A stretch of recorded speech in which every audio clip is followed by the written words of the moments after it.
ഇനി നിങ്ങളെല്ലാവരും, നമ്മൾ ഓരോരുത്തരും കാതോർത്തിരിക്കുന്ന ആ ശബ്ദം ഞാൻ ഒരിക്കൽ കൂടി ഏറെ ബഹുമാനപൂർവ്വം ആ മഹാനടനെ ഈ വേദിയിലേക്ക് സ്വാഗതം ചെയ്യുന്നു. നമ്മുടെ ഏവരെയും പ്രിയപ്പെട്ട ലാലേട്ടൻ. നല്ലൊരു കൈയ്യടി നൽകിക്കൊണ്ട് നമുക്ക് ദാസനെ വേദിയിലേക്ക് സ്വാഗതം ചെയ്യാം.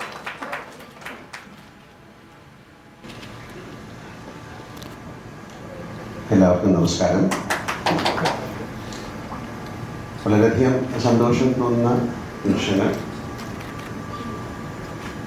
ഏറ്റവും സ്ത്രീകൾക്കായിട്ട് ഞാൻ ചോദിക്കാറുള്ളത്, വളരെയധികം ഭാഗ്യം വേണ്ട ഒരു കാര്യം എന്ന് പറയുന്നത്, ഈ സിനിമ ഇത് ഫിലിമിലാണ് ഷൂട്ട് ചെയ്തിരിക്കുന്നത്. ഞാൻ ചോദിച്ചത് എങ്ങനെ കിട്ടി? കാര്യം ഇത് 24 വർഷം കഴിയുമ്പോഴത്തേക്കും ഇനി ഒരു സിനിമ ചിലപ്പോൾ ലാബിൽ നിന്നൊക്കെ നഷ്ടപ്പെട്ടു പോകാം.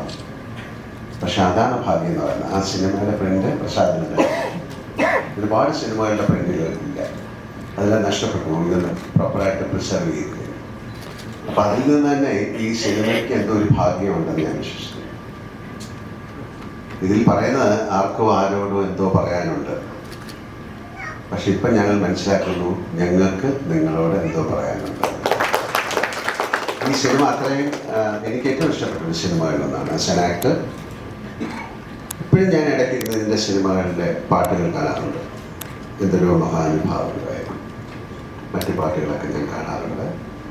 ഇതിൽ എൻ്റെ കൂടെ അഭിനയിച്ചിരിക്കുന്ന ആൾക്കാരെ ഞാനിപ്പോൾ ഓർക്കുകയാണ്. ജയപ്രദ, വിജയലക്ഷ്മി, മുരളിച്ചേട്ടൻ, ഒരുപാട് പേര്, അവരെയൊക്കെ ഞാൻ ഓർക്കുന്നു. എന്തുകൊണ്ട് ഈ സിനിമ ഓടിയില്ല എന്ന് പറഞ്ഞു കഴിഞ്ഞാൽ, ഇപ്പോൾ അദ്ദേഹം പറഞ്ഞ പോലെ ഇത് കാലം തെറ്റി വന്ന സിനിമ എന്നൊന്നും പറയുന്നില്ല. എന്തെങ്കിലും കാരണം കാണും. അന്ന് ആർക്കും എന്തോ ആരോടോ പറയാനുള്ളതെന്ന് മനസ്സിലായിട്ടുണ്ടാവില്ല. തീർച്ചയായിട്ടും ഞാൻ പിടിച്ചു വയ്ക്കായിരുന്നു. നമുക്കൊരു സിനിമ ഒരു പക്ഷേ മറ്റ് സിനിമകളുടെ കൂടെ ഇറങ്ങിയതുകൊണ്ടായിരിക്കാം, അല്ലെങ്കിൽ ആ സിനിമയുടെ ടേസ്റ്റ് ആൾക്കാരിലേക്ക് എത്താൻ സാധിക്കാത്തതുകൊണ്ടായിരിക്കാം. പക്ഷെ അന്ന് ഈ സിനിമ കണ്ടപ്പോൾ എല്ലാം അത്ഭുതമായിരുന്നു. അതിൻ്റെ സൗണ്ട് ആയാലും മ്യൂസിക് ആയാലും ക്യാമറ ആയാലും എല്ലാം. പിന്നെ എന്തുകൊണ്ട് ഓടിയില്ല? എത്രയോ വലിയ സിനിമകൾ, നല്ല സിനിമകൾ ഓടാതിരുന്നിട്ടുണ്ട്. അതെന്തുകൊണ്ടെന്ന് ചിന്തിക്കാൻ പോയാൽ അതിനൊരു കറക്റ്റായിട്ടുള്ള പ്രോപ്പർ ആൻസർ. ഒരുപാട് കാരണങ്ങളുണ്ടാവും. പക്ഷേ സിബി അതിനെ വീണ്ടും റീഎഡിറ്റ് ചെയ്യണമെന്ന് പറഞ്ഞിട്ട് അദ്ദേഹത്തിന് ഇപ്പോൾ ഈ സിനിമ എങ്ങനെ കാണിക്കണം, ഞങ്ങൾക്ക് നിങ്ങളോട് എന്തും പറയാനുണ്ട്, എന്തോ പറയാനുള്ളത് നിങ്ങളെ കാണിക്കാനായിട്ട് അത് അദ്ദേഹം മനോഹരമായി ചെയ്തിരിക്കുന്നു എന്നാണ് ഞാൻ മനസ്സിലാക്കുന്നത്. എൻ്റെ ജീവിതത്തിലെ, സിനിമാ ജീവിതത്തിലെ ഏറ്റവും നല്ല സിനിമകൾ തന്ന സംവിധായകനാണ് അദ്ദേഹം. എൻ്റെ ആദ്യത്തെ സിനിമകൾ മുന്നിൽ വിരിഞ്ഞ പൂക്കൾ മുതലുള്ള ബന്ധമാണ്.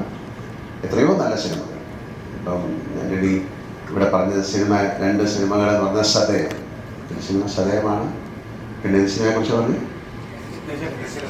ദശരഥം. അതൊക്കെ ആ സമയത്ത് എന്തുകൊണ്ട് ഓടിയില്ല എന്ന് പറഞ്ഞു കഴിഞ്ഞാൽ അതിനൊരു കാരണമില്ല. പക്ഷെ അതൊക്കെ പിൽക്കാലത്ത് എന്താണ് യൂട്യൂബിലായാലും അല്ലെങ്കിൽ ടെലിവിഷനിലായാലും അല്ലെങ്കിൽ ചെറിയ ചെറിയതൊക്കെ ഇപ്പോഴും ആളുകളുടെ മനസ്സിലേക്ക് എത്തിക്കൊണ്ടിരിക്കുകയാണ്.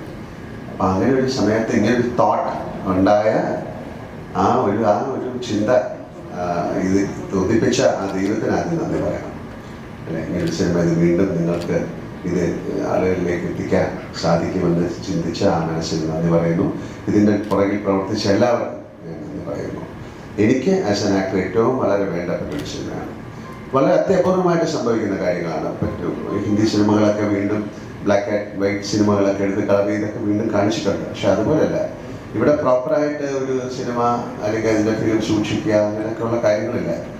കാര്യം പല ലാബുകളും ഇപ്പോൾ ഇല്ല, അതൊക്കെ മാറിപ്പോയി. ഇവിടെയൊക്കെ വലിയ കെട്ടിട സമുച്ചയങ്ങൾ വന്നു. അപ്പോൾ അതിലെ ഒരുപാട് സിനിമകളുടെ പ്രിൻ്റൊക്കെ നഷ്ടപ്പെട്ടു പോയി, എത്രയോ സിനിമകളുടെ. പക്ഷേ ഇത് അവിടെ ഇരുന്നത് വീണ്ടും ഈ സിനിമ കേരളത്തിലെ പ്രേക്ഷകർ അല്ലെങ്കിൽ ലോകത്തിലുള്ള മലയാളികൾ കാണണം, അല്ലെങ്കിൽ മറ്റു ഭാഷയിലുള്ള ആൾക്കാർ കാണണം എന്നുള്ള അതിൻ്റെ അകത്തുള്ളൊരു ആഗ്രഹം ഈ സിനിമയ്ക്കുണ്ടെന്ന് ഞാൻ വിശ്വസിക്കുന്നു. അപ്പോൾ സിയാർക്കയുടെയും എൻ്റെയും അല്ലെങ്കിൽ സിബിയുടെയും ഇവിടെ ഇരിക്കുന്ന എല്ലാവരുടെയും പ്രവർത്തിച്ച എല്ലാവരുടെയും ഒരു ആഗ്രഹവും സ്നേഹവും ആ സിനിമയിൽ ഉണ്ടായിരുന്നത് കൊണ്ടാണ് അത് വീണ്ടും നിങ്ങളുടെ മുന്നിലേക്ക് എത്തുന്നു. ആ സിനിമയ്ക്ക് എല്ലാ ഭാവുകങ്ങളും ഞാൻ നേരുന്നു. ഞാനും അതിൻ്റെ ഒരു ഭാഗമാണ്. എന്നാൽ എല്ലാവിധ ഭാവുകളും ആ സിനിമയ്ക്ക് ഉണ്ടാകട്ടെ. നല്ല നല്ല സിനിമകൾ ഉണ്ടാകട്ടെ. ഇത്തരം സിനിമകൾ കാണാൻ നല്ല പ്രേക്ഷകരുണ്ടാകട്ടെ. ആ സിനിമകളിലൊക്കെ അഭിനയിക്കാൻ ഞങ്ങൾക്കും ഭാഗ്യമുണ്ടാകട്ടെ. Thank you.